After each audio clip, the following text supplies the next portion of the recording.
Здравейте! Този петък стадион Локомотив Надежда ще бъде домакин на едно от най-старите столични съперничества. Локомотив София посреща своя София в директен сблъсък за позициите в средата на таблицата. Ето и моите прогнози. Основно такава. Двата отбора да отбележат гол. Статистиката тук е категорична. В последните си 4 мача между тези тимове в Надежда този пазар неизменно излизал. Смелия вариант. Над 2,5 попадения. Локомотив има сериозни трудности в защита, докато атаката на Славия смело може да кажем, че намери ритъм през последните 2 седмици. Локомотив София е навярно най-балансирания отбор в първа лига, но по начин, по който едва ли радва феновете им, така да го кажем. Те имат точно 30 точки, точно 30 отбелязани гола и точно 30 регистрирани такива. Началото на 2026 година обаче бе трудно за тима на Станислав Генчев, който има само една победа в последните си 5 двубоя.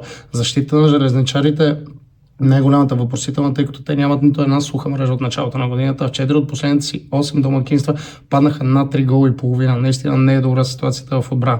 Надеждата е в нападението, което редовно намира мрежата от дома. Но липсата на стабилна задни позиции определено прави всеки един мач непредсказуем. Славия пристига за тази си визита в отлично настроение. След кошмарната серия от 4 поредни загуби в началото на календарната година, белите на Радко Достанич записаха 2 последователни победи с по 3 отбелязани гола и не допуснаха такива.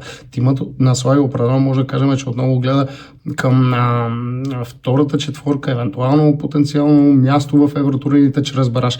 Интересното обаче е, че белите исторически се мъчат при визитите си на Локо София. Те са загубили 6 от последните си 8 гостувания в Надежда. В момента обаче момчетата на Достанич са в подем, докато Локо София е с много кадрови проблеми в защита, с много бранители, които висят с картони и това може да отвори още повече дупки в защита на домакините. В резюме наистина очаквам доста отворен мач с много здрава битка в центъра на терена. Локомотив ще иска да прекъсне черната си серия от дома, докато Славия ще се опита да затвърди доброто си представяне и да продължи инерцията си. В крайна сметка с добрите резултати в първа лига ще успее ли Локо София да запази баланса и Славия ще продължи победния си мач? Пишете в коментарите.